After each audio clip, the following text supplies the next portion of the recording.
کروں میں ایسی شخصیت کہ جتنا تذکرہ کم ہے، وہ جس کے دم سے دین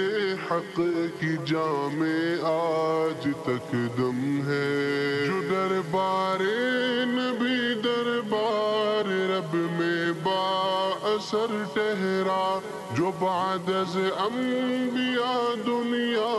میں سب سے معتبر ٹھہرا، وہ جس کی نیکیوں پر حضرت فاروق حیران ہے، وہی جس سے تعلق پر علی عثمان شاداں ہے، وہی جس کی صدا معراج پر آقا کو آئی تھی، وہ جس کی زیست دین حق کی حق میں بس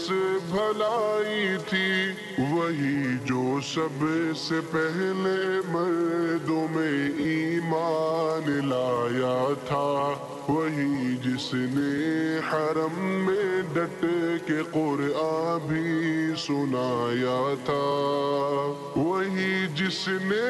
نبی کو اپنے کاندھوں پر بٹھایا تھا، رگوں میں جس کے عشق مصطفیٰ بے حد سمایا تھا، روایت میں رسول اللہ کا جو ہمراز آتا ہے، ارے وہ کون ہے جس پر وفا کو ناز آتا ہے،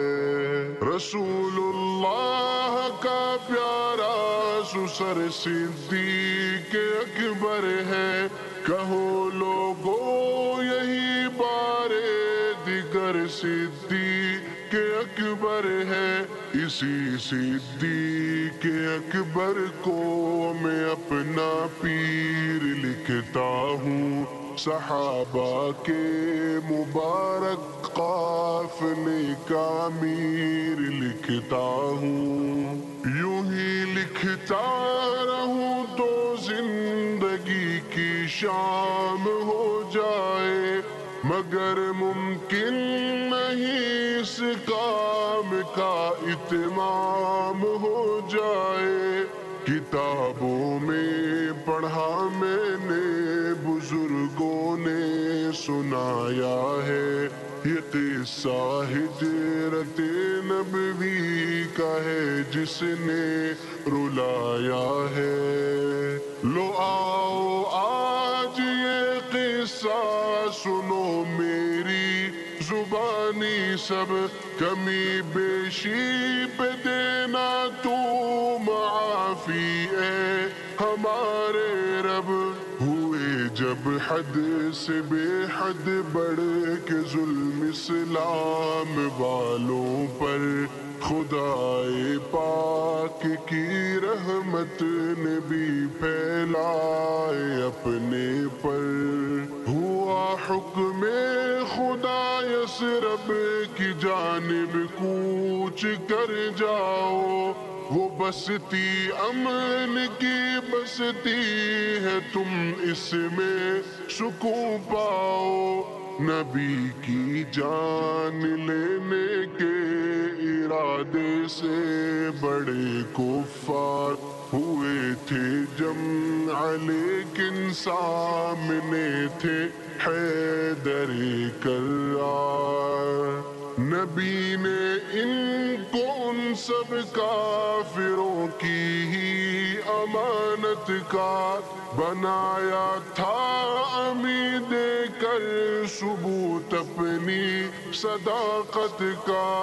کیا تھا خاموشی سے رخ وفاؤں کے امی گھر کا، یہاں سب جان لے یہ گھر تھا اس صدیق اکبر کا،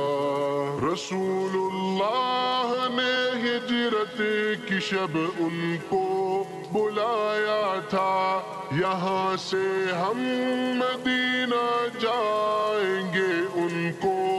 بتایا تھا، وہ خاموشی کی وحشت اور ویراں غار کی خلوت، اور ایسے میں کسی عاشق نے پائی یار کی جلوت۔ وہ ایسا باوفا جس کو نہیں تھی جان کی پرواہ، اگر پرواہ کسی کی تھی تو بس جانان کی پرواہ۔ وہ جس کو دیکھ کر جانا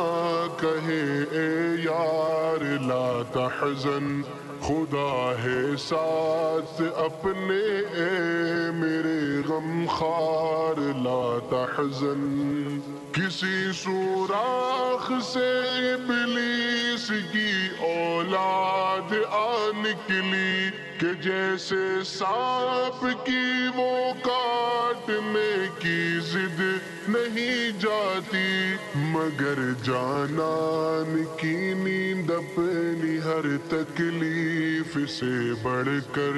تقاضائے وفا بھی تو یہی ہے دیکھیے آ کر۔ لعاب اپنا لگایا سرور عالم نے ایڑی پر، کرشمہ ہے ہوا لمحوں میں درد ان کا رفو چکر، کچھ ایسے ہی کرشموں معجزوں میں اور وفاؤں میں ہوئی ہجرت مکمل آئے اسرب کی فضاؤں میں۔ مدینے کے جو سادہ باس تھے ان کو نبی سمجھے، سمجھنے والے ان کو پھر خدا کا ایک ولی سمجھے۔ انہیں دنیا میں جنت کی بشارت مل گئی مصعب، یہ پروانہ ملا جنت کی جنت مل گئی مصعب، یہ پروانہ ملا جنت کی جنت مل گئی مصعب۔